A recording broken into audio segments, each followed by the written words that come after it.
Bonjour, ravi de vous retrouver. L'actualité politique dans le monde reste dominée par des élections ici et là, et l'Afrique n'y échappe pas. Après les élections législatives au Botswana qui ont abouti à une victoire massive de l'opposition et à une alternance historique, ce fut au tour du parti au pouvoir à l'île Maurice de faire l'expérience d'une défaite spectaculaire au terme des législatives du 10 novembre.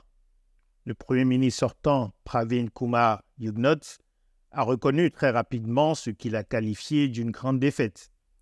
Le vainqueur, Navin Ramgoolam, âgé de 77 ans et ancien Premier ministre, a déclaré que le pouvoir du peuple est plus fort qu'une dictature, ce qui illustre le degré d'animosité plus élevé que d'habitude dans la compétition politique dans cet État insulaire de l'océan Indien, dont le revenu par habitant est estimé à 13 000 $ américains en 2024, ce qui classe ce pays au deuxième rang du continent africain, derrière un autre petit État insulaire, les Seychelles. Le nouveau Premier ministre, Navin Ramgoolam, a été Premier ministre à 2 reprises déjà. Il est le fils de Siou Sagour Ramgoolam, qui a conduit l'île Maurice à l'indépendance en 1968. Le perdant, Kumar Jugnauth, était quant à lui Premier ministre depuis 2017, après avoir succédé à son père. Malgré la vitalité de la démocratie mauricienne depuis l'indépendance, l'espace politique reste de fait dominé par une poignée de familles. Ces 10 dernières années, la satisfaction à l'égard du fonctionnement démocratique du pays a chuté de 40 points de pourcentage selon les enquêtes de l'Institut Afrobaromètre. Comme au Botswana et dans une moindre mesure en Afrique du Sud, où le parti historique, l'ANC, a perdu sa majorité confortable lors des dernières élections et a dû former une coalition avec le principal parti d'opposition, le mécontentement des populations s'est traduit de manière claire dans le résultat des urnes. C'est un des principaux avantages attendus des élections dans une démocratie. Elles permettent de choisir des gouvernants et des législateurs, de les reconduire ou de les remercier à intervalles réguliers. Cela n'est possible que dans les pays où le choix des électeurs est effectivement respecté et dans les pays où la compétition politique n'est pas verrouillée en amont des élections par la neutralisation par tous les moyens des rivaux politiques potentiels. En Afrique australe, loin de l'exemple du Botswana, de l'île Maurice et de l'Afrique du Sud, le Mozambique s'enfonce depuis plus d'1 mois dans une crise politique violente après les élections générales du 9 octobre et l'annonce de la victoire du parti au pouvoir, le Frelimo, et de son candidat à la présidentielle, Daniel Chapo. Le candidat de l'opposition, Venancio Mondlane, qui a quitté le pays, a appelé à des manifestations populaires dont la répression a fait au moins 33 morts et des dizaines de blessés. Signe du niveau de violence dans l'espace politique, 2 personnalités de l'opposition avaient été assassinées à Maputo le 19 octobre.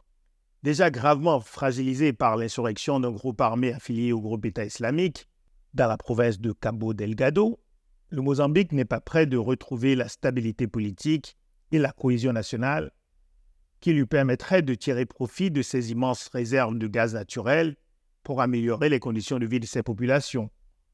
On peut penser au contraire que la découverte de ces ressources gazières exceptionnelles a rendu la compétition politique encore plus féroce. Ce 16 novembre, les citoyens gabonais n'élisent pas un président ou des députés, mais sont appelés à voter oui ou non pour le projet de nouvelle constitution, 14 mois après le coup d'État du général Brice Oligui Nguema. À la lecture du texte proposé, pas d'innovation institutionnelle qui aurait pu être inspirée par les constitutions des quelques pays dont les systèmes démocratiques fonctionnent le mieux sur le continent.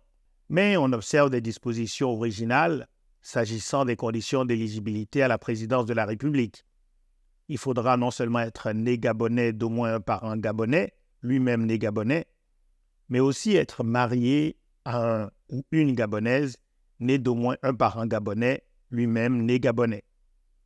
Même si tout le monde a une idée de la mauvaise expérience récente qui a inspiré ces dispositions rares à l'échelle mondiale, on peut douter que les conditions d'éligibilité à la présidence et la nationalité de la conjointe ou du conjoint soient le facteur le plus crucial pour se débarrasser des pratiques politiques les plus destructrices et de la corruption à grande échelle. Ceci dit, dans une Afrique centrale qui concentre les présidents qui sont au pouvoir depuis plus de 40 ans, les petits pas du Gabon dans la direction d'une démocratisation pendant la période de transition sont déjà une avancée. En Afrique de l'Ouest, le Sénégal vote aussi ce 17 novembre pour élire de nouveaux députés à l'Assemblée nationale à l'occasion de législatives anticipées. Les candidats des différents partis et coalitions n'ont pas marqué les esprits par la qualité de leurs propositions pour répondre aux attentes immenses des Sénégalais de toutes les régions du pays, et la campagne électorale a plutôt été dominée par des violences verbales et physiques. L'enjeu, c'est la confirmation de la victoire nette de Bassirou Diomaye Faye à l'élection présidentielle de mars 2024 par l'obtention par son parti, le PASTEF, présidé par Ousmane Sonko, d'une majorité confortable au Parlement.